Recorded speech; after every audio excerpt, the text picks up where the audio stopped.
అందరికీ నమస్తేనుల్లా welcome to MR media Telangana. This is Rekha. Telangana రాష్ట్రంలో రైతులు పడుతున్న బాధలు, గోసలు, అవస్థలు అంతా ఇంతా కావు. ఈ కాంగ్రెస్ పార్టీ అధికారంలోకి వచ్చినప్పటి నుంచి ఆనాటి రోజులు తీసుకొస్తా అని చెప్పేసి ఇలా ఆనాటి రోజులు తీసుకొచ్చిండ్రు మన ముఖ్యమంత్రి రేవంత్ రెడ్డి. ఆనాటి రోజులంటే ఏ విధంగా రైతులు ఆత్మహత్యలు చేసుకున్నారు, ఏ విధంగా రైతులు అవస్థలు పడ్డారు, ఏ విధంగా రైతులు గోసపడ్డారు, రైతులకు గుక్క నీళ్లు లేక బాధపడ్డారు, అవన్నీ ఇప్పుడు ఈ కాంగ్రెస్ పాలనలో మళ్ళా పాత కాంగ్రెస్ పాలనలో ఏ విధంగానైతే ఉండెనో ఈ కాంగ్రెస్ పాలనలో రైతులకు ఆ విధంగా సుక్కలు చూపెడతా ఉన్నారు. ఈ 2 ఏళ్ల పొద్దు నుంచి రైతు భరోసాకి ఏర్పించుడే, రైతు రుణమాఫీకి ఏర్పించుడే, రైతుకు యూరియా బస్తాల కోసం ఏర్పించుడే, రైతులకు నీళ్ళు ఇవ్వడానికి ఏర్పించుడే, అన్ని విధాల రైతులను ఆగం చేస్తూ ఉన్నది రాష్ట్ర సర్కార్. రైతులను మోసం చేసింది రాష్ట్ర సర్కార్. ఇలా రైతులు పండించిన పంట కూడా సకాలంలో కొనుగోలు చేయలేని పరిస్థితి. వానకు వరపుకు గడ్డి గంగల పోతేంది, వడ్లు వాగుల పోతేంది అన్నట్లుగా మొత్తం మీద వానకు మొత్తం అట్లా ఇట్లా అయిపోంగా కూడా పాపము రైతులు బిక్కుబిక్కుమనుకుంటా ఎట్లరా దేవుడా, ఎట్లరా భగవంతా అని చెప్పేసి 2 చేతులు ఎత్తి మొక్కినా కూడా కనీసం పట్టించుకున్న పాపాన ఓలే రాష్ట్ర సర్కార్. మళ్ళీ మేము మంచిగా చేస్తున్నాం రైతులకు, మేము రైతులను కడుపులో పెట్టుకొని చూసుకుంటున్నాం, రైతులకు అన్ని విధాల న్యాయం చేస్తున్నాం అని చెప్పేసి మాట్లాడతారు. ఒక రైతు బిడ్డగా నాకు బాధ అవుతుంది కాబట్టి నేను ఈ అంశాలు మాట్లాడుతూ ఉన్నా. రైతులను గోసబెట్టుకుంటా, రైతులను మభ్యపెట్టి ఆనాడు రైతులకు మేము అధికారంలోకి వస్తే కేసీఆర్ 10,000 రూపాయల బిచ్చమెత్తాడు, మేము 15,000 రూపాయలు ఇస్తాము, అండ్ కేసీఆర్ 2 పంటలకే ఎత్తాడు, 3 పంటలకు ఎందుకు ఎత్తలేడు అని చెప్పేసి ప్రశ్నించిన రేవంత్ రెడ్డి ఇలా కనీసము ఇప్పుడు రైతు భరోసా పైసలు పడాల్సింది ఉండే. మరి సంక్రాంతికి ఎత్తారు రైతు భరోసా, సంక్రాంతికి ఎత్తారు అని అన్నారు. అందుకే జెడ్పీటీసీ ఎంపీటీసీ ఎన్నికలు వెనక సీరు పెడుతుండు. అందుకే ఇప్పుడు మున్సిపల్ ఎన్నికలకు పోతాడు. రైతులు వేసే ఓట్లంటే భయపడతా ఉన్నాడు రేవంత్ రెడ్డి. ఈ కాంగ్రెస్ పార్టీ భయపడతా ఉన్నది. రైతులు ముఖ్యంగా ఎక్కడైతే ప్రభావితం చేయగలుగుతారో ఆ ఎన్నికలలో పోవడానికి భయపడతా ఉన్నారు కాంగ్రెస్ పార్టీ నాయకులు, ముఖ్యమంత్రి రేవంత్ రెడ్డి. ఇలా రైతులకు రైతు భరోసా పైసలు సంక్రాంతి అన్నారు. 13, 14, 15 లేకపోతే 14, 15, 16 ఈ తారీఖులలోనన్నా రైతు భరోసా పైసలు పడాలి. ఈ 3 రోజులు సెలవులే ఉంటాయి. మరి ఎప్పుడు వేస్తారు రైతు భరోసా పైసలు రైతులకు? ఇది వరకు దాని గురించి మాట ముచ్చట లేదు. వాళ్ళకు సంబంధించిన డబ్బా కొట్టే పత్రికలల్లా, వాళ్ళకు సంబంధించిన భజన చేసే పత్రికలల్లా సంక్రాంతికి రైతు భరోసా పైసలు అని చెప్పేసి వార్తలు రాయించుకున్నారు. కానీ అది మాత్రం వాస్తవం కాదు అని చెప్పేసి ఇప్పుడు నిజమైతా ఉన్నది, కనబడతా ఉన్నది. రైతుల బాధలు చెప్తే ఆఖరికి గుత్తా సుఖేందర్ రెడ్డి, శాసన మండలి చైర్మన్ గుత్తా సుఖేందర్ రెడ్డి కూడా ఆ ఎమ్మెల్యేల ముచ్చట్లతోని ఏకీభవించి అవు రైతులకి తిప్పలుంది, రైతులకి బాధలుంది అని చెప్పేసి చెప్పాల్సిన పరిస్థితి. ఇదేం దిక్కుమాల సర్కారు అని చెప్పేసి రేవంత్ రెడ్డి సర్కారును తిట్టాల్సిన పరిస్థితి మొన్న చూసినాం మనం. రైతుల ట్రాన్స్ఫార్మర్ల విషయంలో కానీ, కోతల బాధ కానీ ఇట్లా చెప్పుకుంటూ పోతే చాలా రకాల ముచ్చట్లలో గుత్తా సుఖేందర్ రెడ్డి ఎవరైతే సంబంధిత ఎమ్మెల్యే ఉన్నారో ఆ నియోజకవర్గ ఎమ్మెల్యే చెప్పినప్పుడు మొత్తం మీద వాళ్ళతోని మాటలు కలిపి అవు ఇది వాస్తవమే, ఇది జరుగుతున్నది సర్కార్లో అని చెప్పేసి ఆన్ రికార్డు ఒప్పుకోవాల్సిన పరిస్థితి ఉన్నది.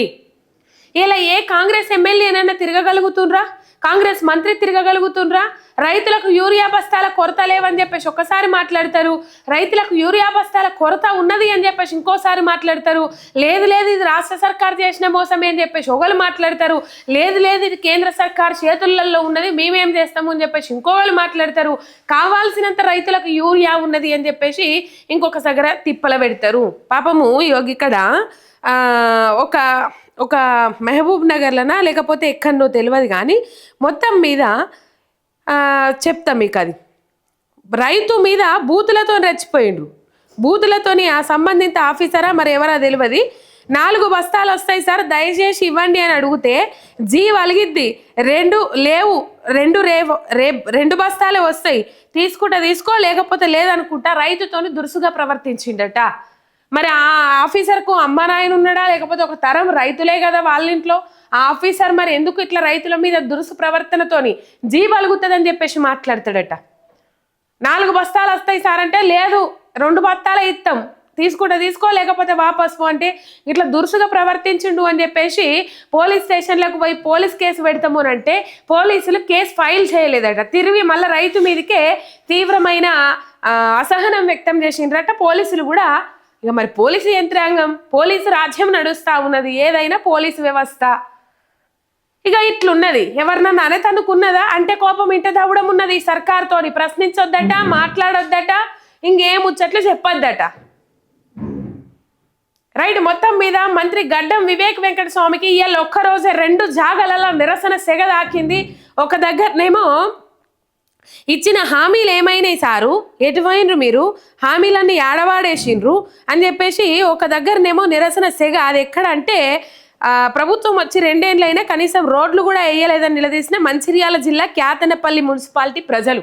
అద్దాలు లెక్క మెరుస్తాయి, అట్లా మెరుస్తాయి, ఇట్లా మెరుస్తాయి, సింగపూర్లో ఉన్న రోడ్లు వస్తాయి, బెంగళూరులో ఉన్న రోడ్లు వస్తాయి, ఇట్లా అట్లా ఎన్ని విధాల మభ్యపెట్టిరు, అన్ని విధాల మభ్యపెట్టిరు కదా ప్రజలను.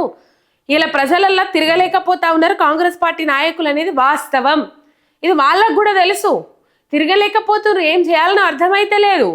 ఆఖరికి ముఖ్యమంత్రి కూడా తిట్టబట్టే మీరు ప్రజలలో తిరుగుతలేరు, నియోజకవర్గాలలో తిరుగుతలేరు అని చెప్పేసి అక్కడ మర్రబడ్డరు. ఇచ్చిన హామీలు ఏవైతే ఉన్నాయో అవి అమలు చేయరని చెప్పేసి ఇక వాళ్ళు అడిగినందుకు వాళ్ళ మీద ఎట్లా దురుసుగా ప్రవర్తించిండో చూడుండ్రి వివేక్ వెంకటస్వామి.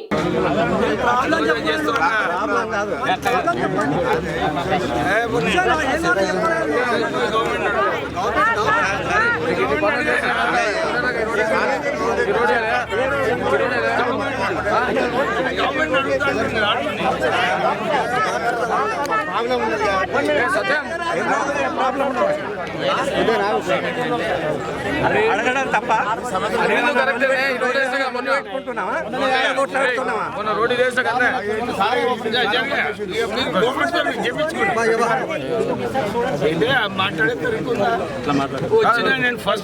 నేను ఫస్ట్ రోడ్ ఏం లేదు. మీరు గవర్నమెంట్ ఎందుకు లేదు రోడ్? ఇది ఇంతకు ముందు ఉన్న రోడే.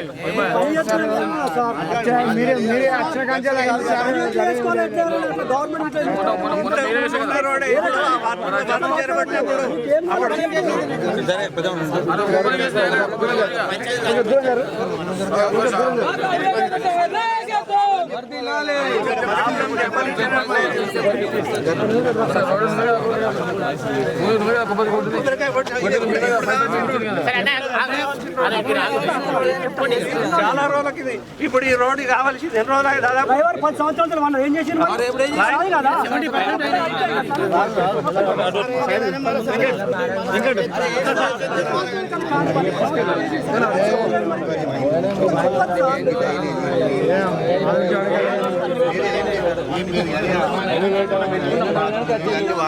రైట్. ఇంకొక జాగల ఇది మీకు మీ ఇప్పుడు చూపెట్టబోయే వీడియో దుబాకలో రైతులు యూరియా బస్తాల కోసం ఏదైతే మంత్రి వివేక్ వెంకటస్వామికి ఇంకొకసారి దుబ్బాకలో నిరసన సెగదాకింది.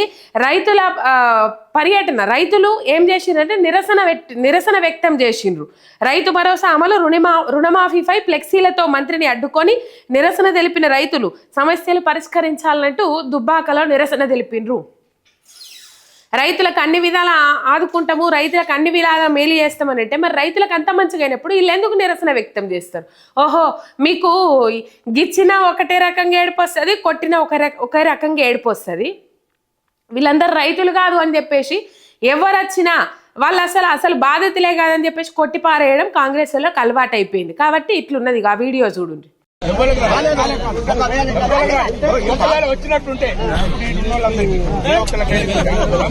రైట్. ఇగో ఇట్లున్నది కథ. ఒక్క సబ్స్క్రైబ్ చేసుకొని సపోర్ట్ చేయండి మీ ఎంఆర్ మీడియా.